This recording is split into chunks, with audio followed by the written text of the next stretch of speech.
کئی دن کے گھر میں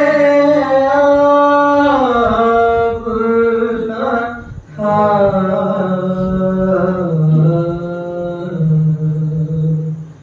گزر گئے تھے کئی دن کے گھر میں آب نہ تھا، مگر حسین سے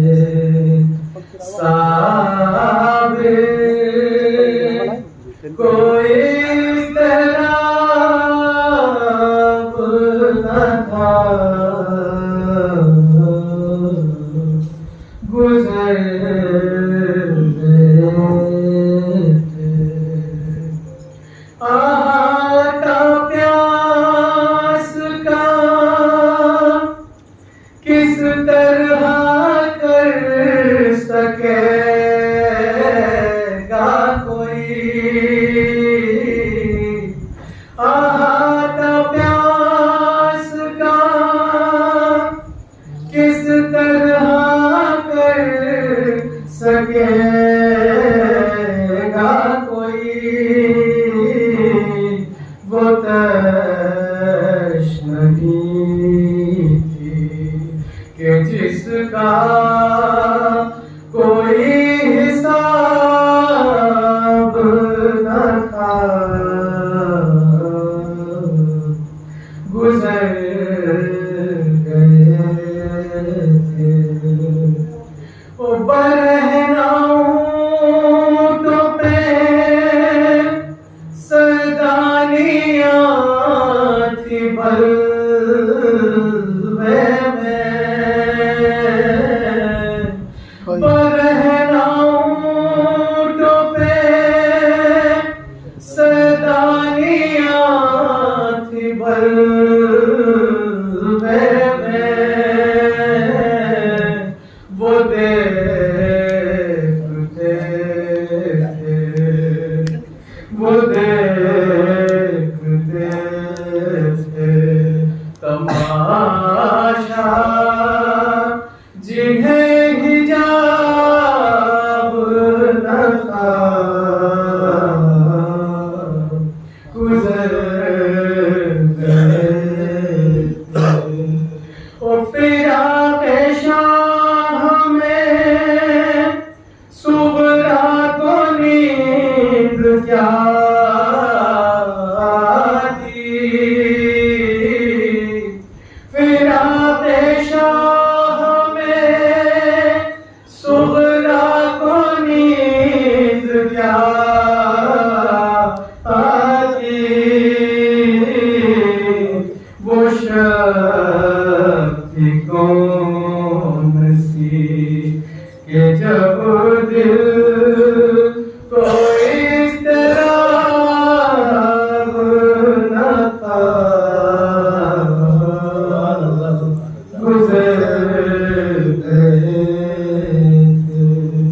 او انیس عمر گزر کر لو خاک ساری میں،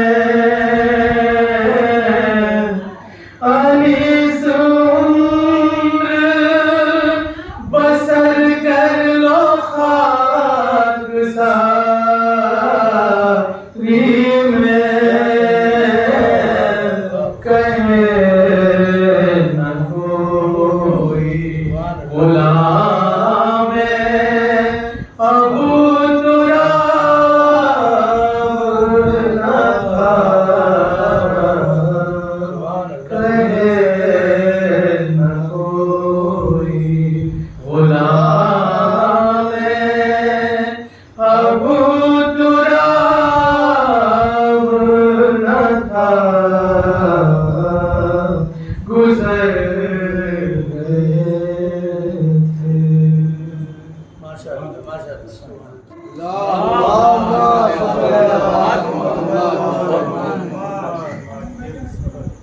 اللہ نے بخشا ابو طالب کو بیٹا، ایسا تو زمانے میں کوئی نام نہیں ہے، حافظ ابو طالب کو نہیں کہتے ہیں، جن کا نمیان تو معلوم ہے پر بدنام نہیں ہے۔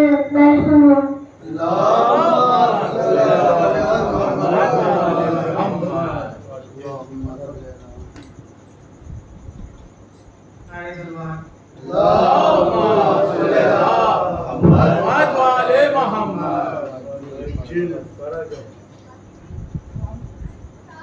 اوپر رکھیے اس کو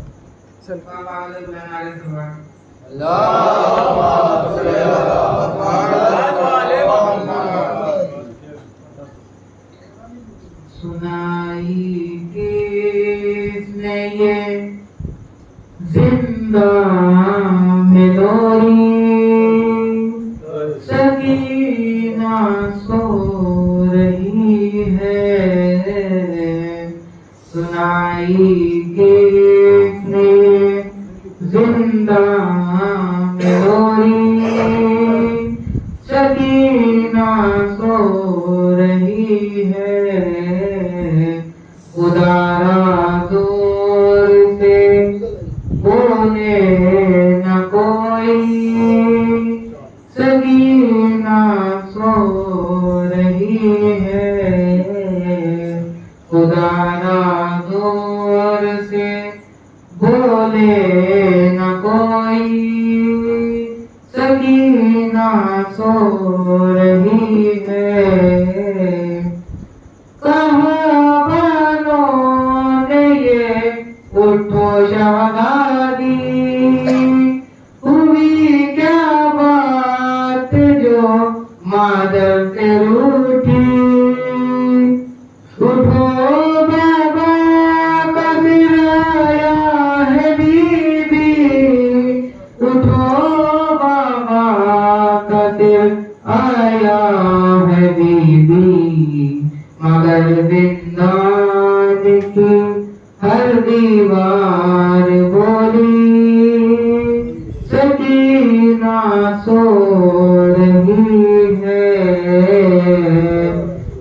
تمہارے ہوش والے مل گئے ہیں، در زندان سر کھل گئے ہیں، رہائی مل گئی جاتی ہوں گھر کو، رہائی مل گئی جاتی ہوں گھر کو، مگر سجاد کی آواز آئی، سکینہ سو رہی ہے، نہ تمہارے گا کوئی بھی تماچے، نہ پھر ہوں گے کبھی رخسار نیلے،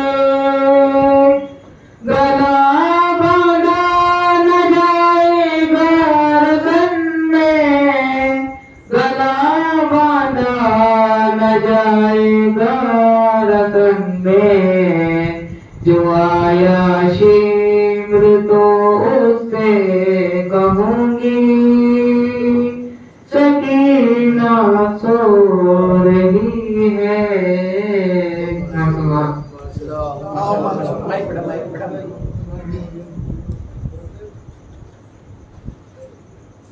میرے سنو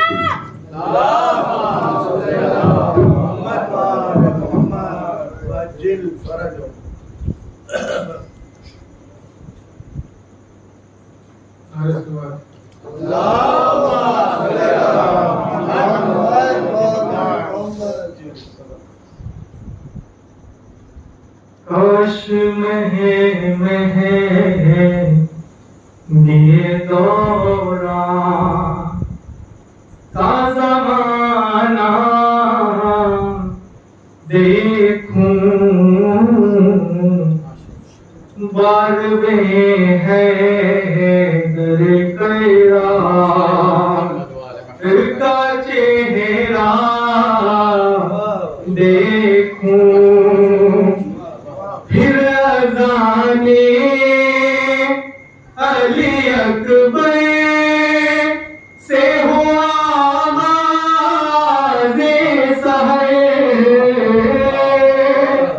پھر اذان علی اکبر سے ہو آغاز سحر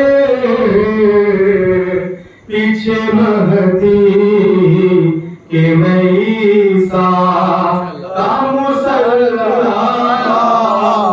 دیکھوں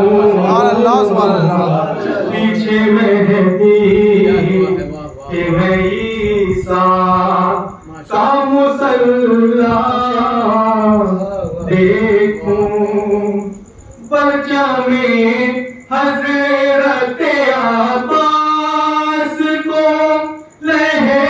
لہراتے ہوئے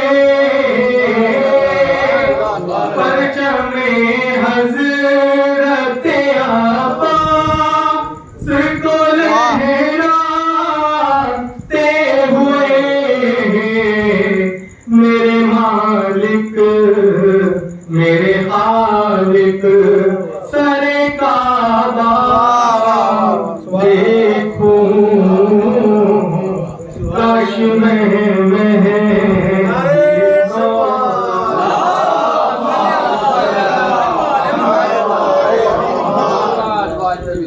صحنے کعبہ سے نکلتا ہے جلوس عاشور صحنے کعبہ سے نکلتا ہے جلوس عاشور اپنے اس خواب کو تعبیر میں ڈھلتا دیکھوں سامنے مولا کے جا کر کہوں دل کی حاجات سامنے مولا کے جا کر کہوں دل کی حاجات کتلک دریا میں بہتا یہ عریضہ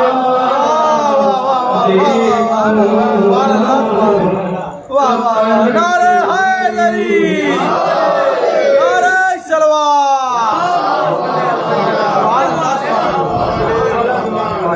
ارسلان ارسلان آزمی کرتا ہے کریم ایک دعا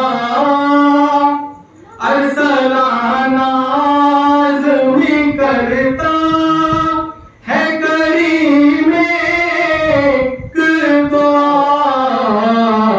تربت فاطمہ زہرا پہ میں روزہ تربت فاطمہ زہرا پہ میں روزہ دیکھوں کاش میں مہدی دورہ سبحان اللہ سبحان اللہ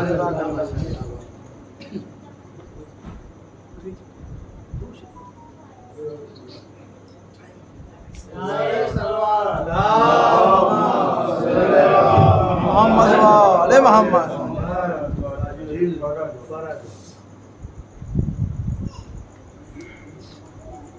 ایک بات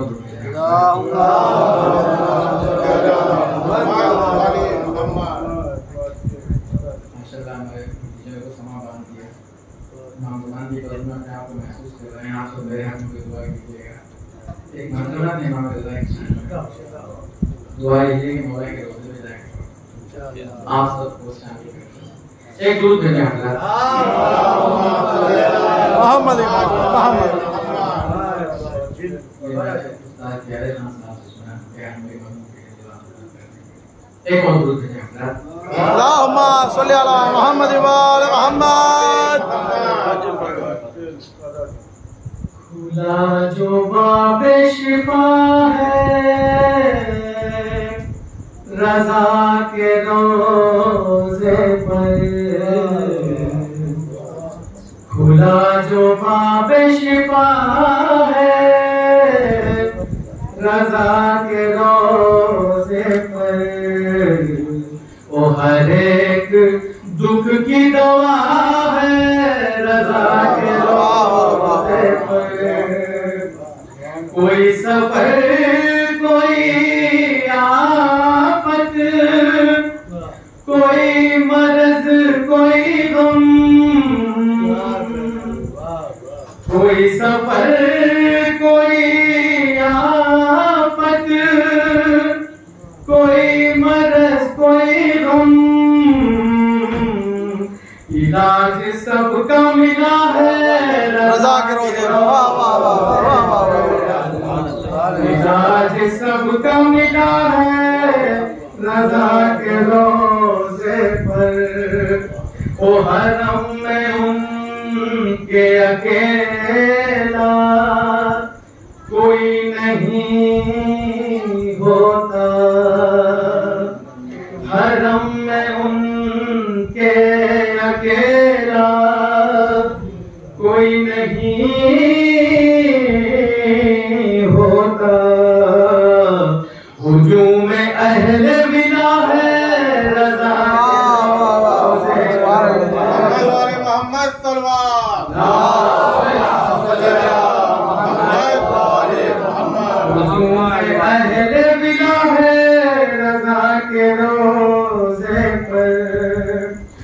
وہ دل کا حال جو نو کے زبان تکا نہ سکا، وہ دل کا حال جو نو کے زبان تکا نہ سکا، وہ آنسوؤں نے کہا ہے رضا کے روزے. واہ واہ واہ. سبحان اللہ سبحان اللہ. واہ واہ واہ. وہ آنسوؤں نے کہا ہے رضا کے روزے پر. نعرہ صلوات. اللہم صلی علی محمد و آل محمد. یا علی نعرہ صلوات. صلی علی محمد و آل محمد.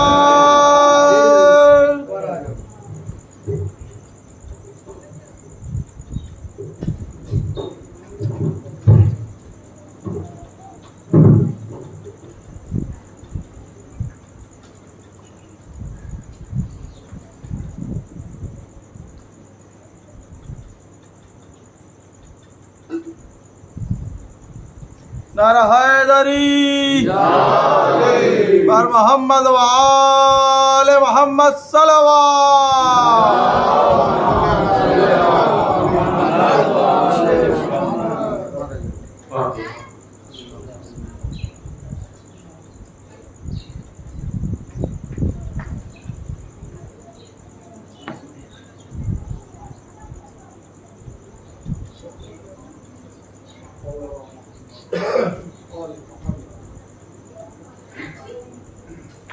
أعوذ بالله من الشيطان الرجيم. بسم الله الرحمن الرحيم.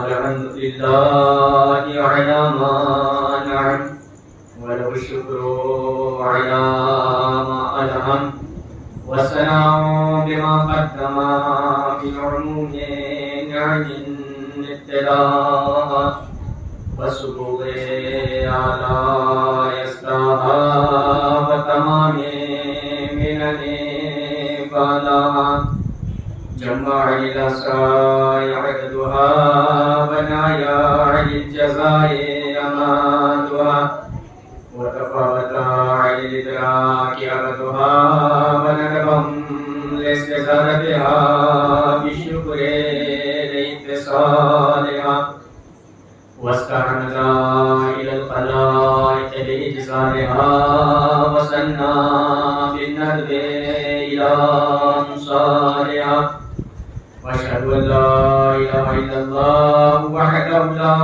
شريك له كلمة جعل الإخلاص قبيلها وزمن القلوب منصولها وأنار في الفكر معقولها ثم الصلاة والسلام على أشرف الأنبياء والمرسلين وخاتم النبيين سيدنا ومولانا ومقتدانا بالقاسم محمد اللهم صل على محمد محمد وعلى آل بيته الطيبين الطاهرين المعصومين المنتجبين المنتقبين ولعنة الله على أعدائهم أجمعين.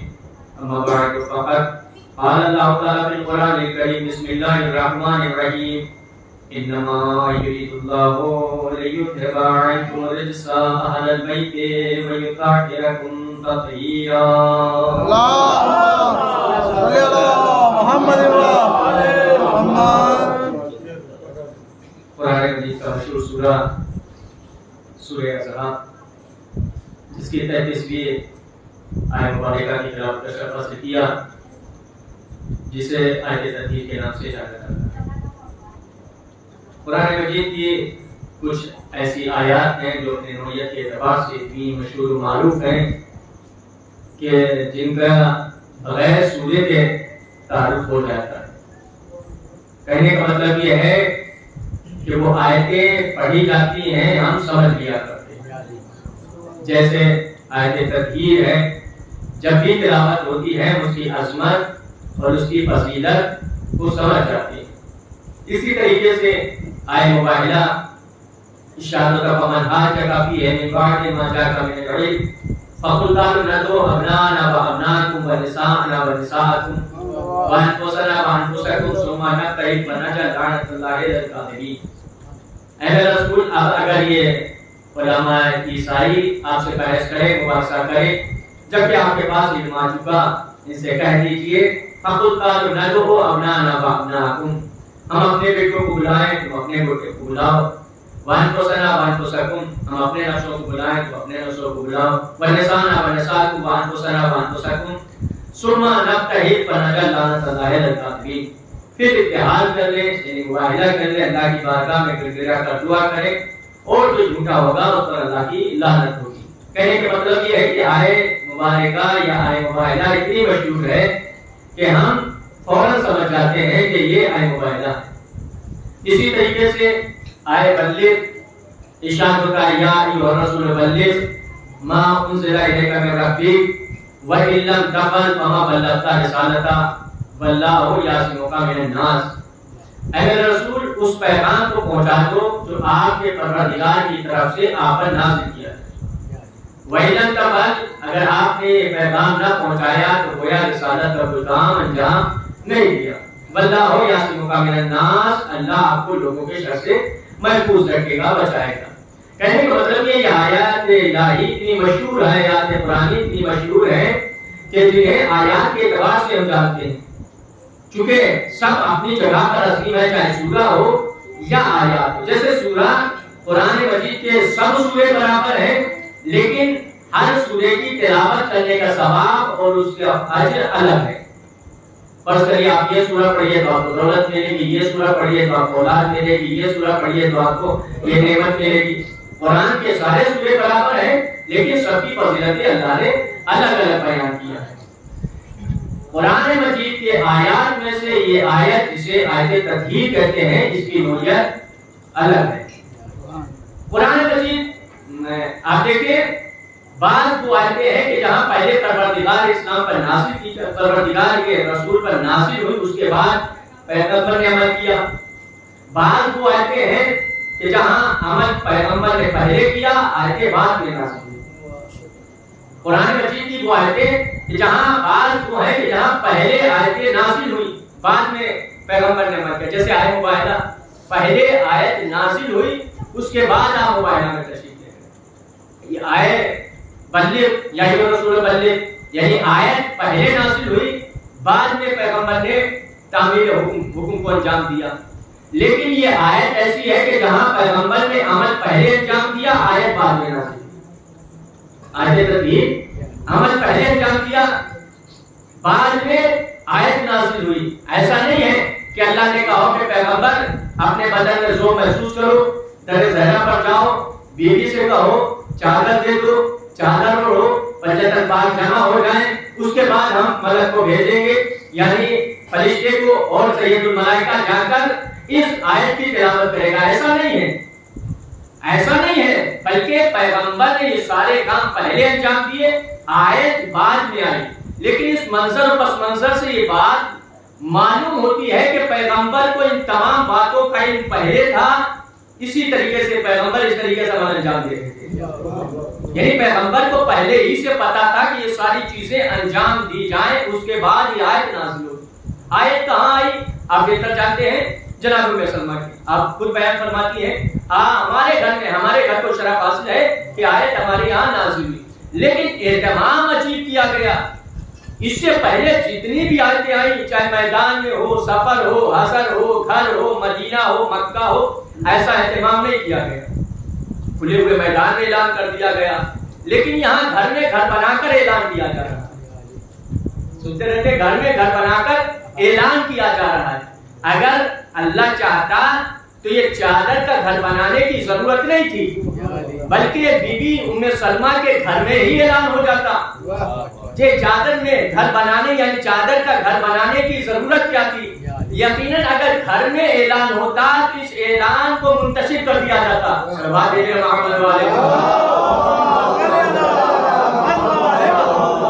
جیسا چادر کے اندر اعلان کیا. اب دیکھیں جبرائیل نے چادر کے باہر تلاوت نہیں کی ہے، بلکہ جب چادر کے اندر داخل ہو گئے تب تلاوت کی ہے. کیا؟ انما یرید اللہ لیذھب عنکم الرجس اہل البیت ویطہرکم تطہیرا. میں پہلے سبابت ترجمہ کر دوں. انما یرید اللہ، اللہ کا بس ارادہ یہی ہے کہ تم سے ہر رجس کو دور رکھے، اے اہل بیت رسالت، نہیں بلکہ اے اہل البیت، اور تمہیں پاک و پاکیزہ رکھے جیسا کہ پاک و پاکیزہ رکھنے کا حق ہے.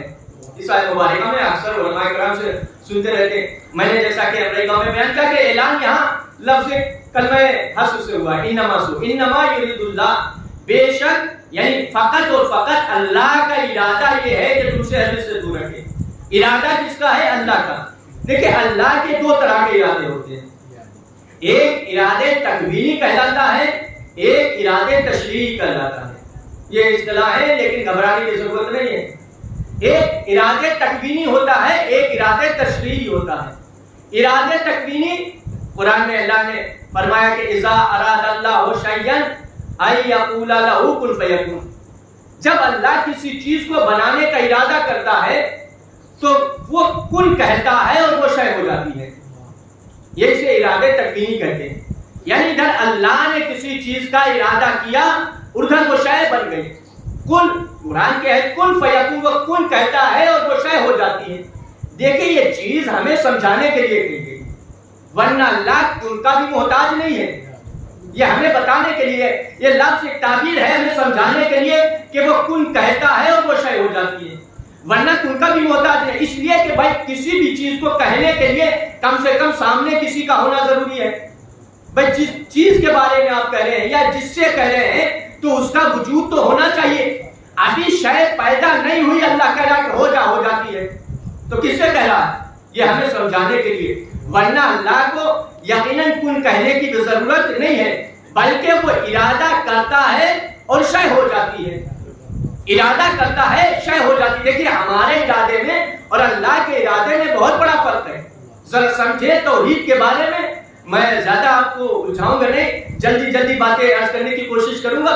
توحید کو سمجھے. اللہ کا ارادہ ہم جیسا ارادہ نہیں ہے. اللہ کے جو صفات ہیں وہ بذات ہیں، نہ کہ الذات ہیں یا برذات ہیں.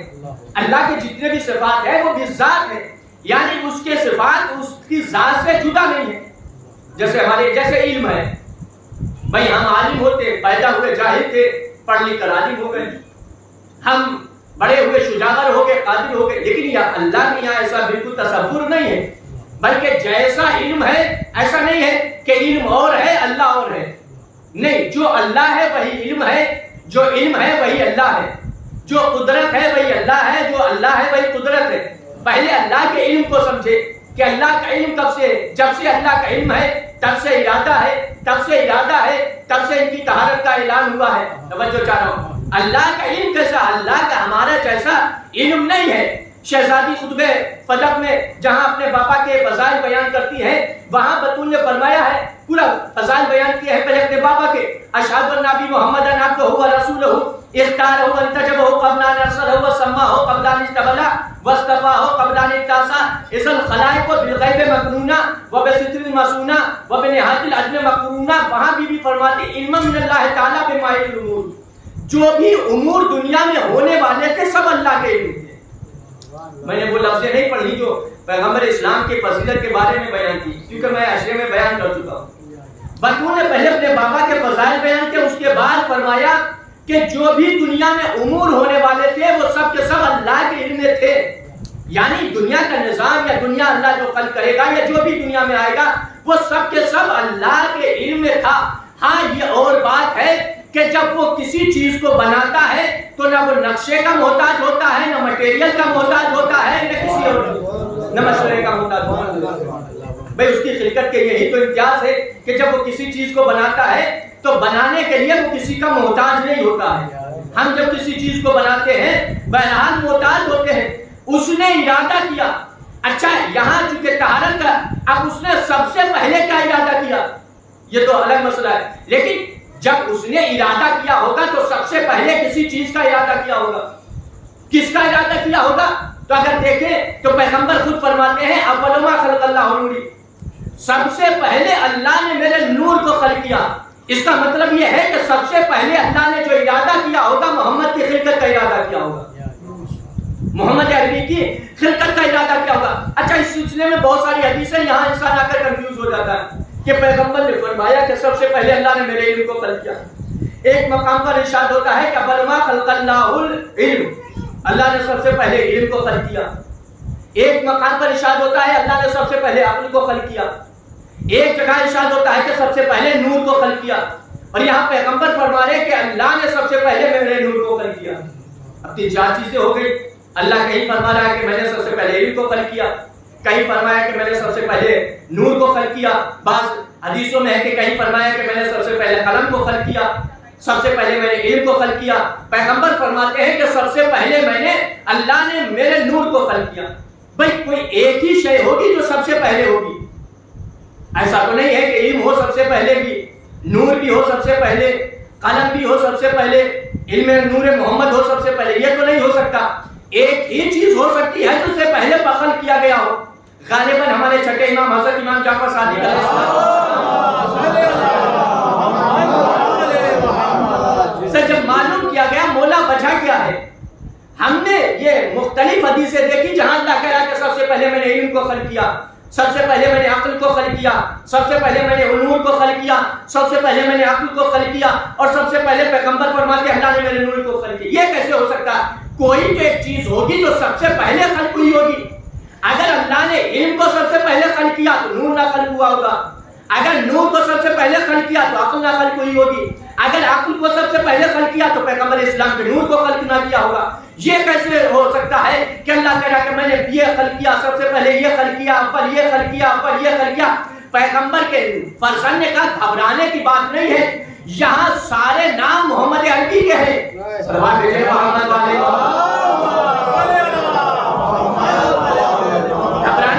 یہ جو اللہ کہہ رہا کہ سب سے پہلے میں نے علم کو خلق کیا، سب سے پہلے میں نے نور کو خلق کیا، سب سے پہلے میں نے عقل کو خلق کیا، یہ سارے کے سارے نام محمد عربی کے ہیں۔ یعنی محمد عربی ہی وہ ہے جو علم اول بھی ہے، نور اول بھی ہے، عقل اول بھی ہے۔ سلوات بھیجر محمد وآل محمد۔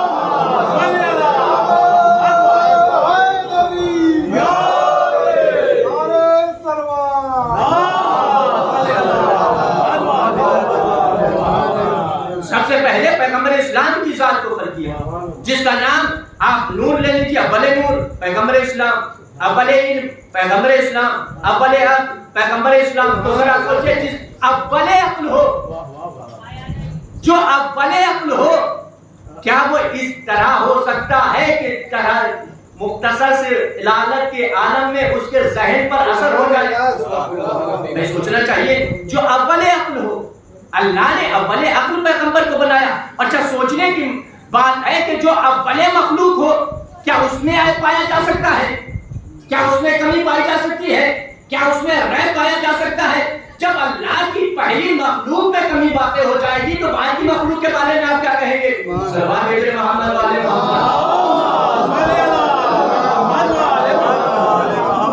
میں جو اللہ بڑے مخلوق پیغمبر اسلام کو خلق کر رہا ہوں, تو جب اسے خلق کرے گا تو بہرحال بے نیاز خلق کرے گا, جب اسے خلق کرے گا تو بے مثال خلق کرے گا, جب اسے خلق کرے گا تو بہرحال دنیا والوں کے جیسا خلق نہیں کرے گا, بلکہ ہر اعتبار سے پیغمبر افضل ہوں گے. جب ہر اعتبار سے پیغمبر افضل ہوں گے تو اب پیغمبر کی جگہ پر آئے گا وہ بھی کم سے کم پیغمبر جیسا ہوگا. سبحان اللہ محمد والے محمد. جب پیغمبر پاک و پاکیزہ ہے تو کوئی ایسا ہو جو کم سے کم پیغمبر جیسا ہو. یہی وجہ ہے کہ ہر مقام پر پیغمبر فرماتے ہوئے نظر آئے, علیو منی وانا منکا. سلوات میرے محمد والے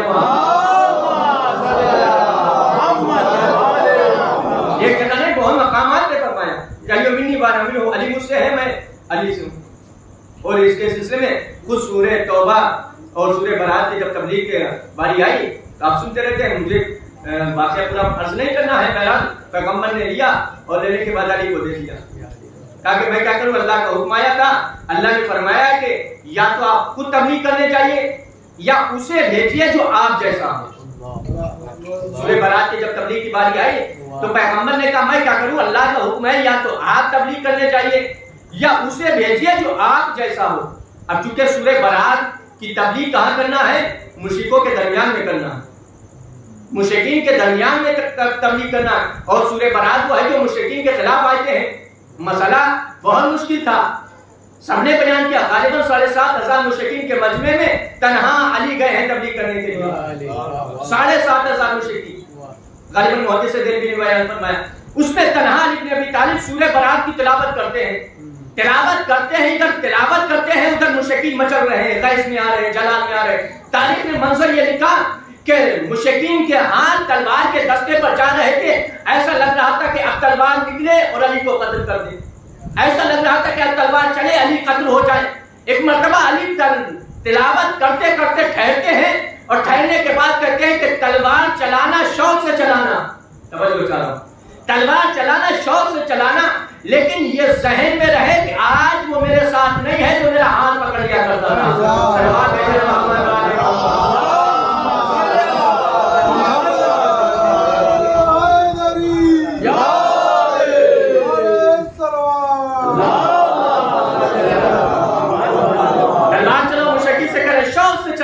علی کو کوئی فکر نہیں ہے.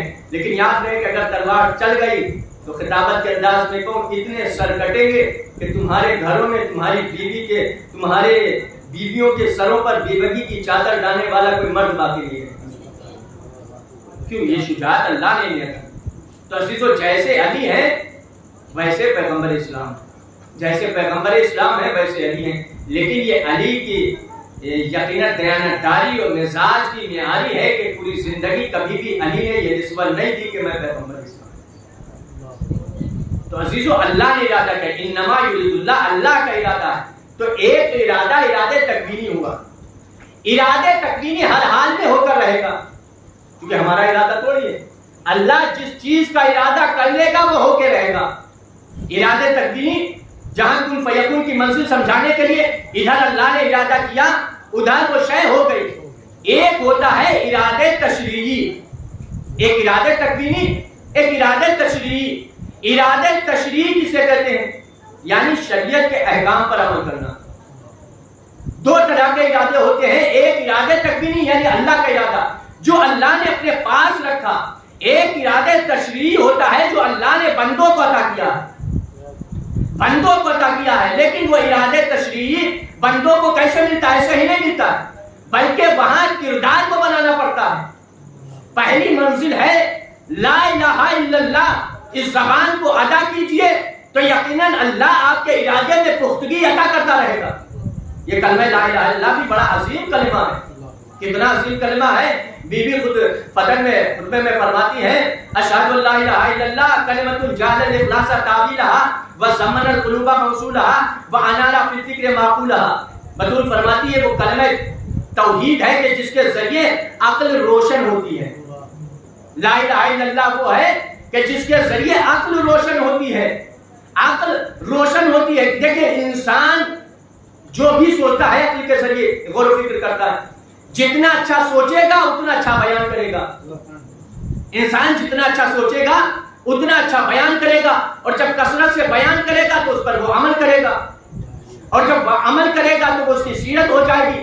اس کا مطلب یہ ہے کہ جس کی جتنی اچھی فکر ہوگی اس کا اتنا ہی سیرت ہوگی. صلوات محمد والے جس کی جتنی اچھی فکر ہوگی اتنی ہی اچھی سیرت ہوگی. اور جس کی جتنی اچھی سیرت ہوگی تو اتنا ہی اللہ اس کو اختیارات اور ارادے عطا کرتا رہے گا. پہلی منزل ہے لا الہ الا اللہ کی. دیکھیں 3 چیزیں ہوتی ہیں اللہ کو ماننے کے لیے. توحید کے بارے میں 3 چیزیں ہیں. پہلا یہ کہ ہم اپنے وجود یعنی جسم کے ذریعے قبول کر لیں. اللہ کو تسلیم کرنا جسم کے ذریعے.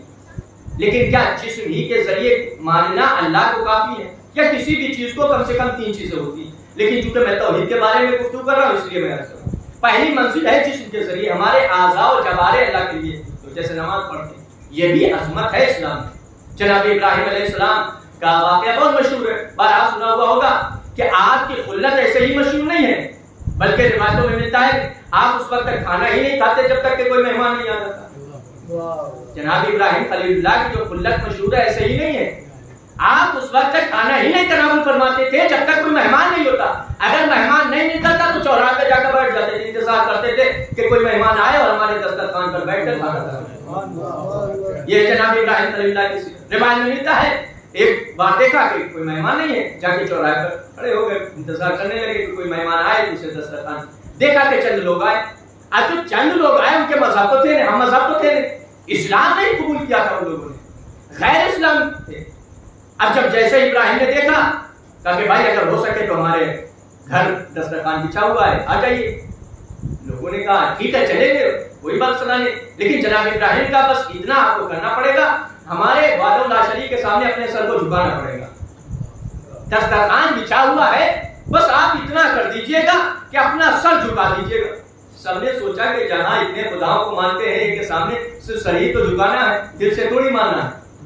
صرف سر جھکانا ہے. چلو کھانا کھا لیتے ہیں سر جھکا دیتے ہیں.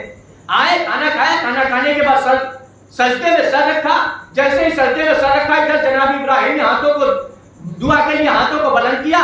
کہا پروردگار سروں کو جھکانا میرا کام ہے دلوں کو جھکانا تیرا کام ہے. صلوات بھیجے محمد والے محمد.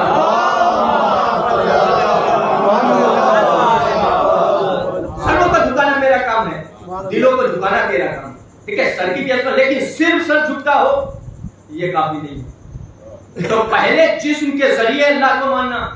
دوسری منزل ہوتی ہے ذہن کے ذریعے غور و فکر کے ذریعے. قرآن میں بارہا اللہ نے کہا نہ جانے کتنی آیتیں ہیں کہ جہاں اللہ کہتا ہے کہ تم غور کیوں نہیں کرتے تم فکر کیوں نہیں کرتے. اللہ کہتا ہے پہلے سوچو غور و فکر کرو اس کے بعد ہمیں مانو. پہلے عقل سے مشہور روایت ہے اکثر سنتے رہتے ہیں. جناب آدم علیہ السلام کی خدمت میں جبرائیل آئے اور آن کے فرمایا کہ اللہ نے 3 باتیں آپ کی خدمت میں پیش کی ہیں اور ان 3 باتوں میں اصول کافی حدیث موجود ہے. ان 3 چیزوں میں آپ کو ایک چیز تسلیم کرنا. ایک دین ہے حیا ہے عقل ہے. 3 چیزیں ہیں آپ 3 چیزوں میں ایک چیز تسلیم کر لیجیے. دین حیا عقل. اگر ہمارے سامنے کہا جائے کہ 3 چیزیں ہیں کسے اپنائیے گا تو ہم سوچیں گے سب سے پہلے دین کو اپنا لو اس لیے کہ دیندار ہو جائیں گے. بھئی ہے کہ نہیں. اگر ہم سے کہا جائے کہ 3 چیزیں ہیں دین ہے یا عقل آپ کس کو ترجیح دیں گے. ہم عقل کو نہیں بلکہ دین کو ترجیح دیں گے کہ ہم دیندار ہو جائیں گے. جب دیندار ہو جائیں گے تو اس سے اچھا کیا ہوگا. لیکن جناب آدم علیہ السلام کے سامنے جب 3 چیزیں پیش کی گئی کہ اللہ کہتا ہے ان 3 چیزوں میں آپ کو ایک چیز تسلیم کرنا ہے. جناب ابراہیم جناب آدم علیہ السلام نے نہ دین کو اپنایا نہ حیا کو اپنایا بلکہ عقل کو اپنایا. اور جب عقل کو اپنا لیا تو جبرائیل نے کہا یعنی حیا اور دین سے کہ آپ چلے جاؤ. کہا کہ یہ کیسے ہو سکتا ہے. جہاں عقل ہوگی وہاں ہم ہوں گے. جہاں عقل ہوگی وہاں ہم ہوں گے. اس کا مطلب یہ ہوتا ہے کہ جہاں عقل ہوتی ہے وہاں دین بھی ہوتا ہے, حیا بھی ہوا کرتی ہے. سلام بھیجے محمد والے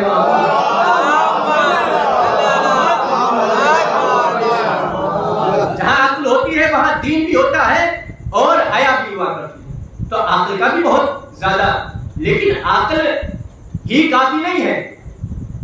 عقل کے ذریعے ہم پرکھنے جاننے پہچاننے ہیں اللہ ہے, لیکن عقل کے ساتھ ساتھ دل کے ذریعے بھی ماننا ضروری. اصل چیز ہے دل.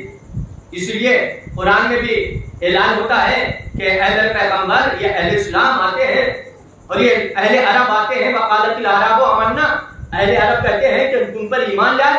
ان سے کہہ دو ایمان نہیں لائے ہو بلکہ تم اسلام لائے ہو. فلما يدخل الايمان في قلوبكم, ابھی ایمان تو تمہارے دلوں میں داخل ہی نہیں ہوا. یہ اسلام لائے ہیں, ایمان نہیں. ایمان تو ابھی ان کے دلوں میں داخل ہی نہیں ہوا ہے. تو عزیزو, ایمان کا تعلق دل کی گہرائی سے ہوتا ہے. ایمان کا تعلق دل کی گہرائی سے ہوتا ہے. جس کا جتنا پاک صاف دل ہوگا اس کا اتنا ہی مضبوط ایمان ہوگا. جس کا جتنا دل پاک ہوگا اتنا ہی اس کا ایمان مضبوط ہوگا. حدیثوں میں بھی ملتا ہے ایمان مومن کا کعبہ ہے.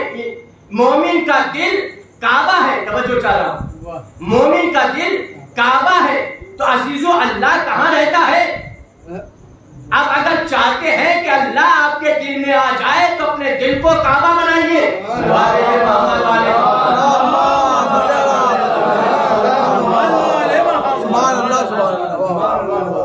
ایک شخص غالباً ہمارے چھٹے امام حضرت امام جعفر صادق,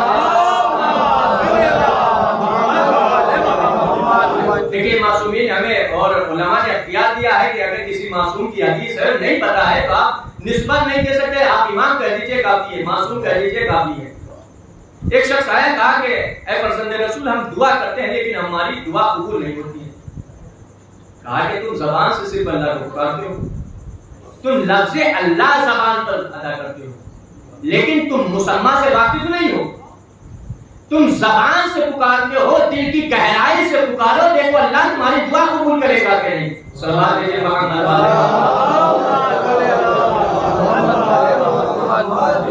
کہنے کا مطلب یہ ہے کہ اگر ہم مانے اللہ کو تو دل کی گہرائی سے ماننا چاہیے. تو جب دل کی گہرائی سے, میں نے کہا کہ نہیں, جب دل کی گہرائی سے مانیں گے تو اللہ تمہیں اختیار دے گا. ارادے, میں نے کہا نا ارادہ دو طرح کا ہوتا ہے, ایک ارادے تکوینی ہوتا ہے, ایک ارادے تشریعی ہوتا ہے. ارادے تکوینی اللہ نے بندوں کو نہیں دیا ہے, ارادے تشریعی بندوں کو عطا کیا ہے, اور ارادے تشریعی شریعت کے اعتبار سے اللہ عطا کرتا ہے. یعنی آپ جیسے شریعت کے احکامات پر پابندی کرتے جائیں گے ویسے ہی اللہ اختیارات میں اضافہ کرتا چلا جائے گا. پہلے اسلام کی منزل ہے, پھر ایمان کی منزل ہے. ایمان کی کتنی عظیم منزل ہے, مشہور. بہرحال کچھ جو کہ باتیں موضوع سے ٹچ کر جاتی ہے تو پھر عرض کرنا ہوتا ہے. حالانکہ یہ وہ باتیں ہیں جو بہرحال سنی ہوئی ہوتی ہے. مومن کی عظمت ہمارے چھٹے امام حضرت امام جعفر صادق علیہ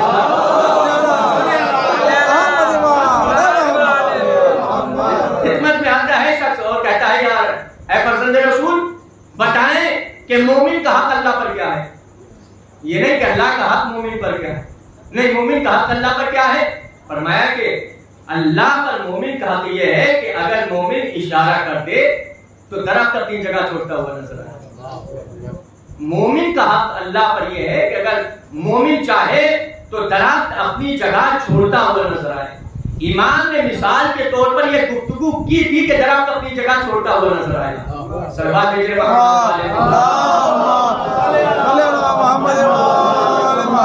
مومن کی وہ عظمت ہے, یہ فرزندان کل ایمان ہے, فرزند کل ایمان.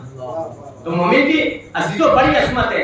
مومن کے بعد منزل آتی ہے تقوی کی, اور تقوی کی وہ منزل ہے کہ جب انسان کے دل میں تقوی کی دولت آ جاتی ہے تو اللہ اس کے اندر ایک ایسی قوت پیدا کر دیتا ہے, پھر بندہ گناہ نہیں کرتا ہے.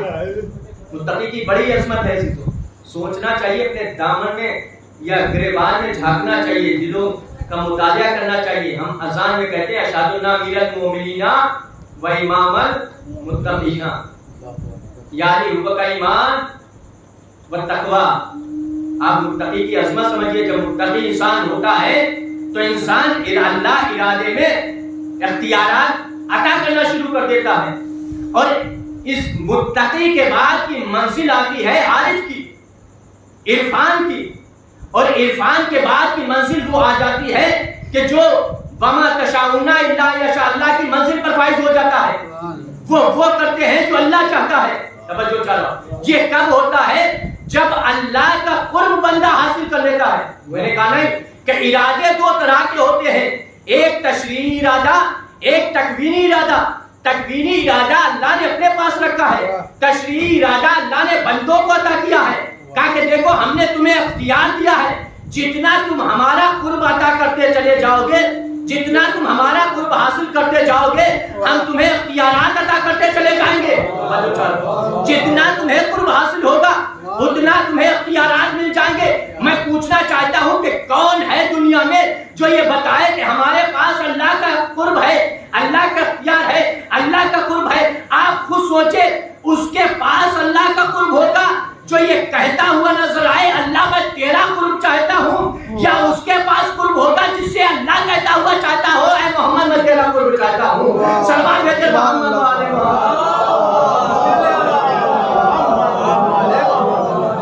میں قرب کس کے پاس ہوگا؟ اس کے پاس زیادہ ہوگا کہ جو یہ دعا کرتا ہو اے اللہ تو مجھے اپنا قرب دے دے, جیسے قرب بتا میرا اللہ. یا اس کے پاس زیادہ قرب ہوگا کہ جس سے اللہ کہے ادنو منی ادنو منی, میرے رسول میرے قریب اور آ جاؤ, میرے رسول میرے قریب اور آ جاؤ. جب پیغمبر کا ایسا قرب ہے کہ جہاں اللہ خود کہہ رہا ہے میرے حبیب میرے قریب آ جاؤ, میرے حبیب میرے قریب آ جاؤ, تو جب اللہ نے پیغمبر کے ایسے قرب کو دیا دیکھا تو جیسا قرب ہوگا ویسے ہی اختیارات ہوں گے. اب دنیا والوں کو تعجب نہیں کرنا چاہیے, یہ کیسے ہو سکتا ہے کہ پیغمبر پتھر پر چلے تو نقش بن جائے, یہ کیسے ہو سکتا ہے کہ پیغمبر کے ہاتھوں پر سنریزے آ جائے تو تسبیح الہی کرنے لگے, یہ کیسے ہو سکتا ہے کہ پیغمبر درخت کی طرف اشارہ کرے درخت جھکتا ہوا نظر آئے. یہ نہ دیکھو بلکہ یہ دیکھو کہ یہ اختیارات عطا کرنے والا کون ہے. صلوات بھیجے محمد والے محمد.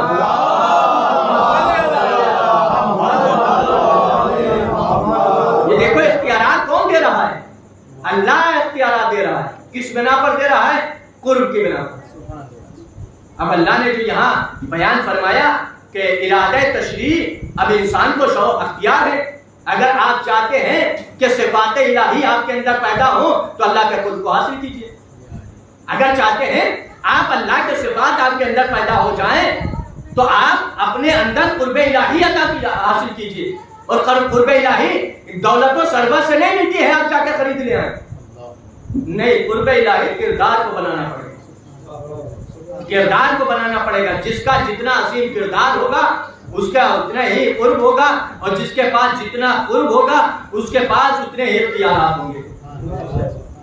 اب اگر علی مردے کو ٹھوکر مار کے مردہ زندہ ہو جائے تو انسان کو تعجب نہیں کرنا چاہیے کہ یہ کیسے ہو سکتا ہے.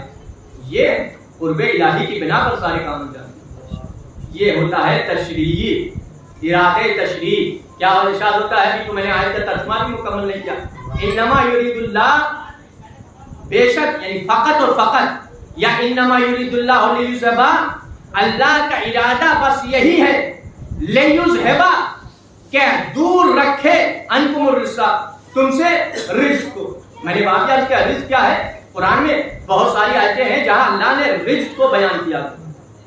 رزق اب چونکہ یہاں صرف رزق نہیں آیا, انما یرید اللہ لیذھب عنکم الرجس, اس کے اوپر الف لام بھی داخل ہے. جو عربی سے واقف ہے جانتے ہیں الف لام بھی داخل ہے. الف لام کا مطلب کیا ہوا؟ رزق کے مطلب تو نجاست کے ہو گئے, لیکن الف لام داخل ہے. اس کے بھی الف لام جہاں داخل ہوتا ہے کم سے کم دو معنی دیتا ہے. پہلا استغراق. آپ سوچتے ہوں گے یہ استغراق کون سی مصیبت ہے؟ نہیں عزیزو, یہ عربی اصطلاح ہے جو یقیناً مشکل کے لیے حل بنتی ہے. استغراق کا معنی کل کے ہوتے ہیں, کل کے معنی سب کے ہوتے ہیں. اب یہاں جو اللہ کہہ رہا انکم الرجس, یعنی اللہ آپ سے سب نجاست کو دور کرنا چاہتا ہے, کل کی کل نجاست کو دور کرنا چاہتا ہے. ایک تو الف لام کے استغراق یعنی کل کے معنی ہوئے, دوسرے الف لام کے معنی ہوتے ہیں جنس کے، یعنی اللہ بتانا چاہتا ہے جتنی بھی نجاستیں ہیں، جتنی بھی جنس کی نجاستیں ہیں، سب نجاستوں کو اللہ تم سے دور رکھنا چاہتا ہے۔ اچھا بات آگے تو عرض کرے، جب اللہ نے ارادہ کر لیا، توجہ چاہ رہا ہوں، بہت اہم بات عرض کرنے جا رہا ہوں، انشاءاللہ محسوس ہوں گے۔ جب اللہ نے یہ کہہ دیا انما یرید اللہ لیذھب عنکم الرجس، اللہ کا ارادہ بس یہی ہے کہ تم سے ہر رجس کو دور رکھے۔ بس جس سے ہر رجس دور ہو جائے تو وہ تو خود بخود پاک ہو جاتا ہے۔ بھائی جس سے ہر رجس دور ہو جائے تو وہ تو خود بخود پاک ہو جاتا ہے۔ آیت کو یہی کہہ جانا چاہیے۔ یہ آگے اللہ کیوں کہہ رہا ہے وَيُطَهِّرُكُمْ تَطْهِيرًا، میں تمہیں پاک رکھوں گا جیسا پاک رکھنے کی ضرورت ہے، جیسا پاک رکھنے کا ہے۔ جب اللہ نے کہہ دیا کہ ہر رجس کو تم سے دور رکھیں گے، تو جب ہر رجس تو تم سے دور ہے تو آپ تو خود بخود پاک و پاکیزہ ہو گئے۔ یطہرکم تطہیرا کا کیوں بیان کیا گیا؟ عزیزو یہاں یہ جو عنکم الرجس ہے زیادہ طویل گفتگو نہیں ہوگی، وقت تقریباً ہونے جا رہا ہے۔ یہ عنکم الرجس یہاں جو اللہ نے کہا ہے کہ ہر رجس کو دور رکھیں گے، یہاں مراد علماء نے بیان کی ہے تزکیے کی، یعنی تزکیہ کسے کہتے ہیں؟ مثال سے بات عرض کرتے ہیں، آپ بخوبی جانیں گے۔ فرض کریے ایک پودا آپ کو زمین پر لگانا ہے، ایک درخت کا پودا زمین پر لگانا ہے۔ اس کے لیے ہم کیا کریں گے؟ پہلے زمین کو ہموار کریں گے، ہموار کرنے کے بعد پودا لگائیں گے، پودا لگانے کے بعد پانی جو بھی ضرورت ہے اسے دیتے رہیں۔ اس کے بعد آپ ایسا نہیں اس کو زمین پر پودا لگانے کے بعد چھوڑ دیں اور بے پرواہ ہو جائے، نہیں، بلکہ اس کی دیکھ بھال بھی کریں گے۔ اب اس میں جو بھی گھاس ہوگی، پھوس ہوگی، جو بھی ہوگا اس کو آپ صاف کریں گے۔ کیوں آپ صاف کریں؟ کہا کہ اس لیے تاکہ اس پودے کے کمال میں یہ چیزیں رکاوٹ نہ پیدا ہو۔ یہ جو گھاس ہے، یہ پودا جو اپنے کمال پر جائے اس میں رکاوٹ نہ پیدا ہو، تو وہ چیزیں جو کمال تک لے جانے میں رکاوٹ پیدا ہوتی ہیں اسے تزکیہ کہا جاتا ہے۔ اللہ جو کہہ رہا ہے کہ تم سے ہر رجس کو دور رکھیں گے، یہاں کہنے کا مطلب یہ ہے کہ وہ تمام چیزیں جو تمہیں کمال تک پہنچانے میں رکاوٹ پیدا ہوں گی وہ ہم تم سے دور رکھیں گے۔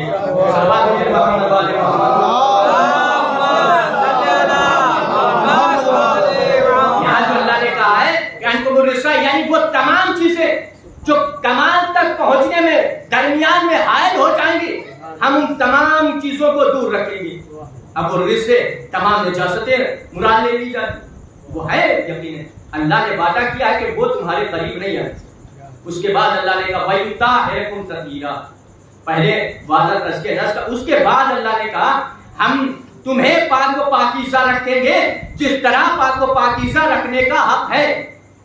یہ منزل ہے عصمت کی، پہلے تزکیہ کی، اس کے بعد یہ منزل ہے عصمت کی، یعنی ہم تمہیں معصوم بنائیں گے، معصوم رکھیں گے۔ اور اسی طریقے سے جیسے یہاں کے تطہیر ویسے جناب مریم کے لیے بھی ہے، ان اللہ اصطفیٰ کے بتا ہے کہ اللہ نے کہا نہیں، تو وہاں جناب مریم کو کیا تصور کریں گے؟ معصومہ ہے کہ نہیں؟ وہاں بھی طہارت کا اعلان کیا گیا، یہاں بھی طہارت کا اعلان کیا گیا، یہاں بھی ان کی عصمت کا اعلان کیا جا رہا ہے۔ یہ میرے فکر نہیں ہے لیکن بہت اچھی فکر ہے کسی خطیب کی، انشاءاللہ محسوس ہوگی۔ یہاں عصمت کا اعلان کیا جا رہا ہے۔ شاید یہی وجہ ہے کہ جب آیت تطہیر نازل ہوئی تو پنجتن پاک چادر کے نیچے تھے، شیطان کسی اور کے پاس نہیں گیا۔ چوتھے امام مصلی پر پہنچے، چوتھے امام کے پاس آیا اور انگوٹھا چبانے لگا۔ نہ چوتھے امام سے پہلے آپ نے کسی امام کے پاس دیکھا ہوگا ایسے، نہ چوتھے امام کے بعد آپ نے دیکھا ہوگا۔ نہ علی مرتضیٰ کی طرف پاس ایسے آیا، نہ امام حسن مجتبیٰ کی خدمت میں آیا، نہ امام حسین علیہ السلام، نہ ہی چوتھے امام کے بعد جتنے بھی امام ہیں کسی کے پاس آئے۔ کیوں؟ چوتھے امام ہی کے پاس کیوں آیا یا انگوٹھے کو کیوں چبانے لگا؟ اس لیے کہ اس نے سن رکھا تھا کہ یہ وہ ہیں کہ جو معصوم ہیں، یعنی حسن حسین ان کی عصمت کا اعلان ہو چکا ہے، لہٰذا سوچا ان کے پاس جا کر تو ہم ناکام رہیں گے۔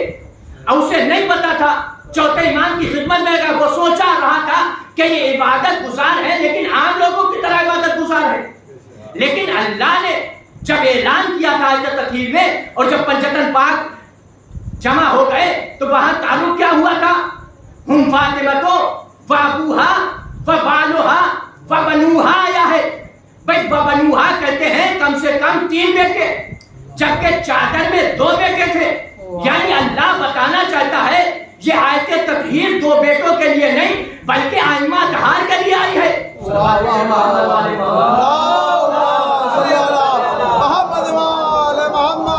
لیکن چونکہ چادر کے اندر وہی تھے، شیطان نے سوچا وہاں تو ہم جا نہیں سکتے، لیکن چوتھے امام معصوم تو ہے، چلو ہم وہاں جا کر دیکھتے ہیں. انگوٹھا چبایا، جب چبایا تو جھجلا کر واپس چلا گیا، لیکن امام کی نماز میں ذرا برابر فرق نہیں آیا.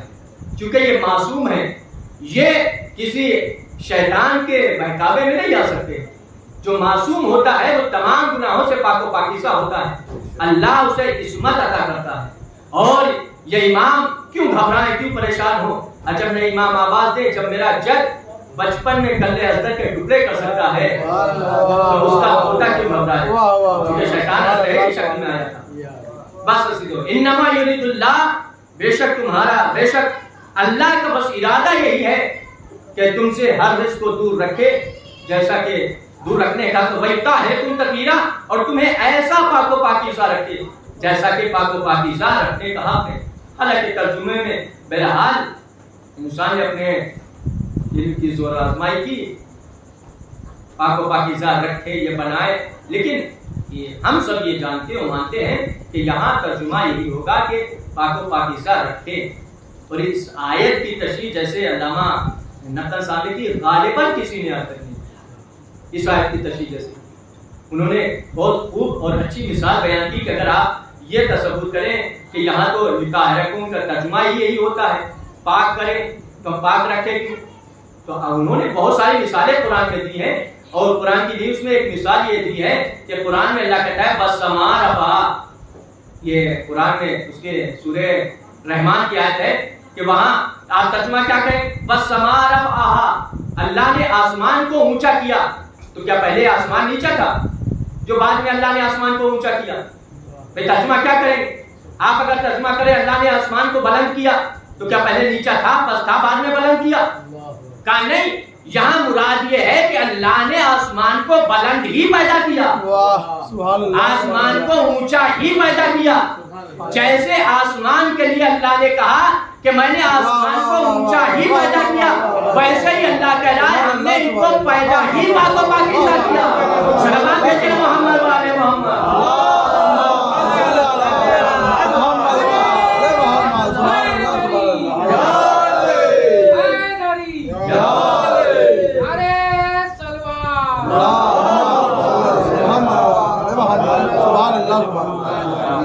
پاک و پاکیزہ، انہیں پاک و پاکیزہ پیدا ہی کیا، نہ یہ کہ یہ پاک کریں. یہی وجہ ہے کہ جتنے بھی امام ہیں آپ دکھا دیجئے پوری زندگی میں کہیں ترک اولا کا بھی دبا ہے. گناہ تو بہت دور ہے، ترک اولا کا بھی دبا نہیں.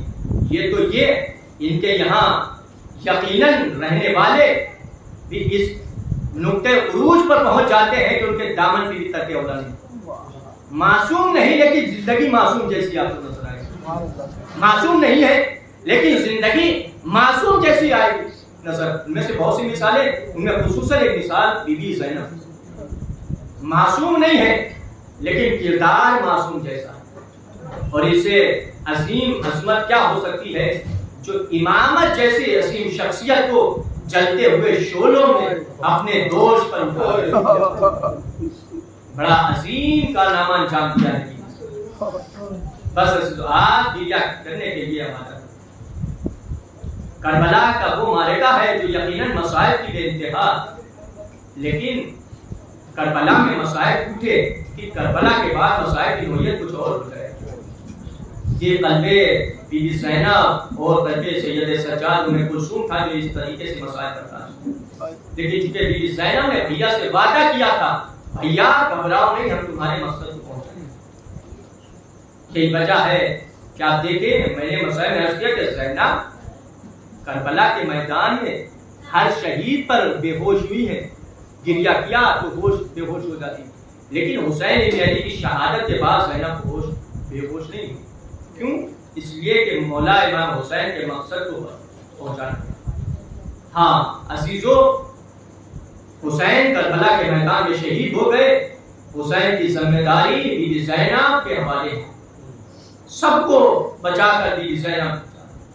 بڑا عزیزو، آپ بہتر جانتے ہیں خاتون کا دل نازک مزاج ہوتا ہے.